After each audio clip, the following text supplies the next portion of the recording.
I don't know, I've kind of like been trying to figure out what our genre is. I think actually today I've determined it's Atlanta garage folk. It sounds pretty good to me. That sounds better than That's your pretty cool. core. Yeah. I wanna love you. I can't wait to give. Your core, you can't. It's kind of too vague. You know, you can't really It also pin sounds it like it down. could be a MySpace like emo genre.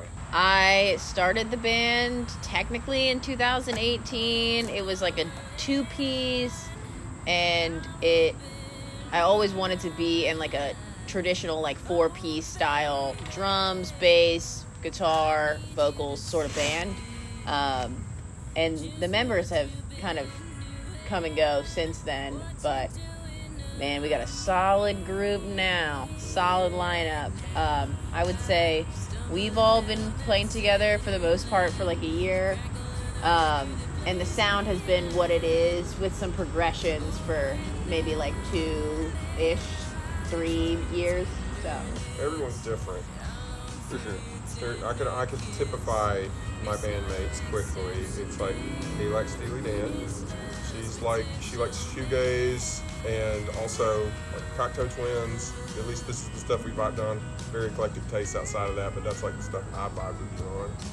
You like songwriter stuff, 80s, 90s, Tom Petty,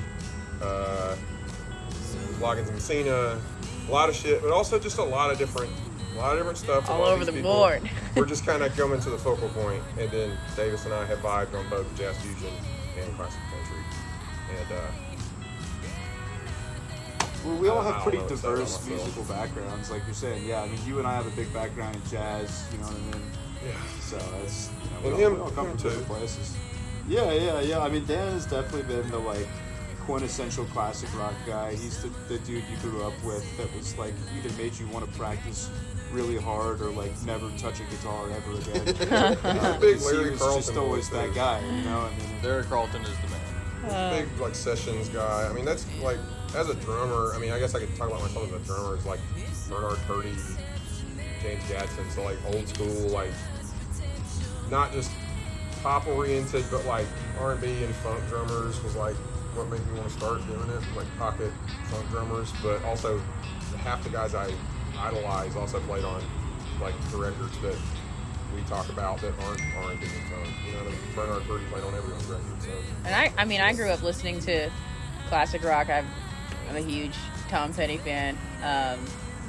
But I was born in the 90s, so it turns into this like Shania Twain, Alanis Morissette sometimes. Like, I think that what makes it so hard for us to define ourselves, I guess, genre-wise, is because we're all adding these like opposite ends of the spectrum sort of like influences and coming together and like trying to write a damn song, you know? we all come from different backgrounds, but we also kind of exist in a musical age where, you know, people don't listen album by album. They find the tracks they like. It's all very algorithmically led. Genre in itself is very fluid at this point, I feel like. So I mean, it's, yeah, I mean, you're not really confined to anything. It's a lot more of a welcoming environment to do different concepts within the same album and all that. I know that that's sort of something that we've kind of explored in the next one that we're about to release. So, Yeah. yeah, in terms of other obstacles, it's just Scheduling. yeah. Of all being of a us, 5-piece band, trying to get everybody together for Right. shows and for practices and just anything in between is always a struggle.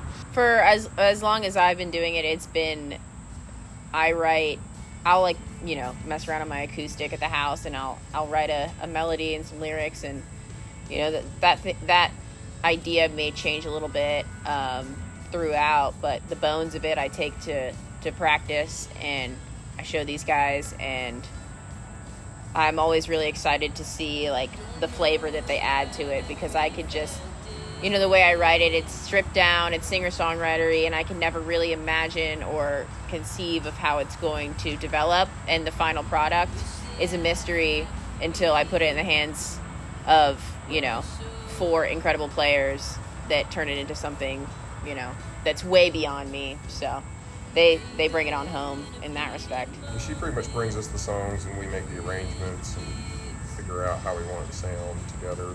I would say Alex is responsible for the overwhelming majority of the bare bones structure of songs and lyrics.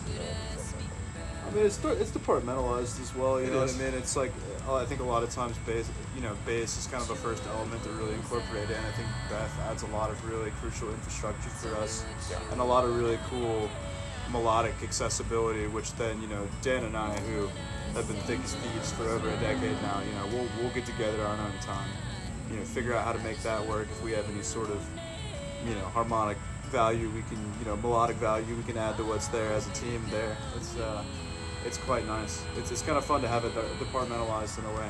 Specifically, just being able to kind of like get together as a lead team and just brainstorm. It's really nice to have all those doors just wide open. Yeah, but it's also an incredibly sensitive process because you really just don't want to step on each other's toes at the same time. Like, kind of going off what Dave was saying, like, him and I are both, like, kind of lead instruments in a way, so we're trying to do whatever we can to, it's kind of a cliche, but serve the song in a way. With like, adding to it and filling it and not kind of making it some kind of unintelligible, like, noise, where it's just, like, there's kind of a lot going on. Because there's already, like, a solid rhythm section, solid songwriting, so it's really just how well can we fill the space. I mean, for me at least, I just want it to be a good time. That's always what it's been about is, there's some heartfelt, soul-destroying songs that we play that'll really make you feel something, but, the most important thing for me, and I think, I speak for the rest of us, is the crowd feeling, the audience feeling involved and just putting a pause on life for a second and enjoying the party.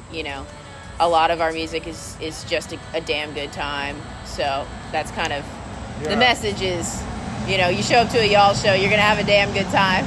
Things have been pretty shitty geopolitically, socially, culturally, the last 4 years since COVID. I think we're all over the pretense of trying to capitalize on being sad, and we just want to have the best time.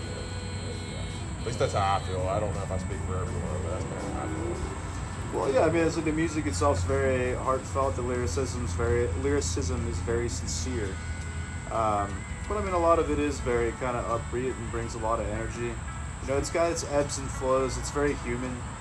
It's got a really nice approach to it, and it kind of takes you through all those motions. And without being like a concept album, I'll speak for this one we're about to release soon. I mean, it's not necessarily that it is a concept album, but it definitely has that flow as a concept album would. You go fast, you go slow, you're happy, you're sad.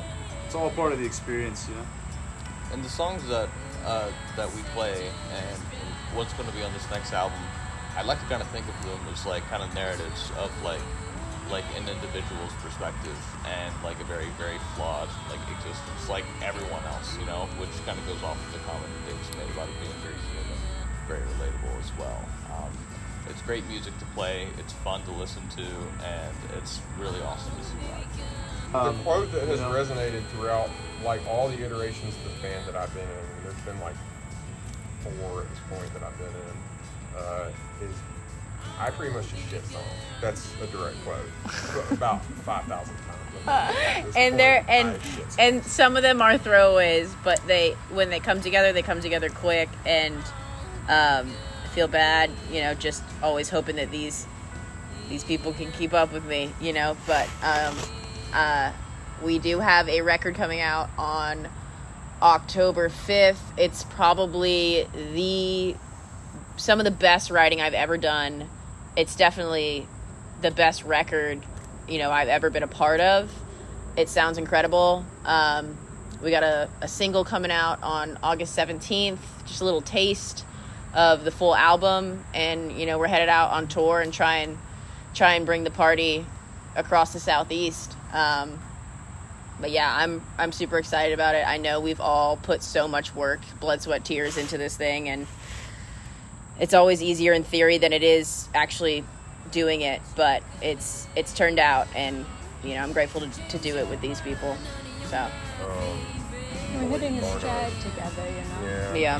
Well, y'all are just good. Well, it also comes from having this incredible group energy where, you know, we all are able to like talk to each other and level with each other on everything honestly, you know, and everyone's open and communicates, and we don't shy away from it, and it's just like we're a real group of friends, you know, and it just functions so insanely good when, you know, we have this kind of relationship.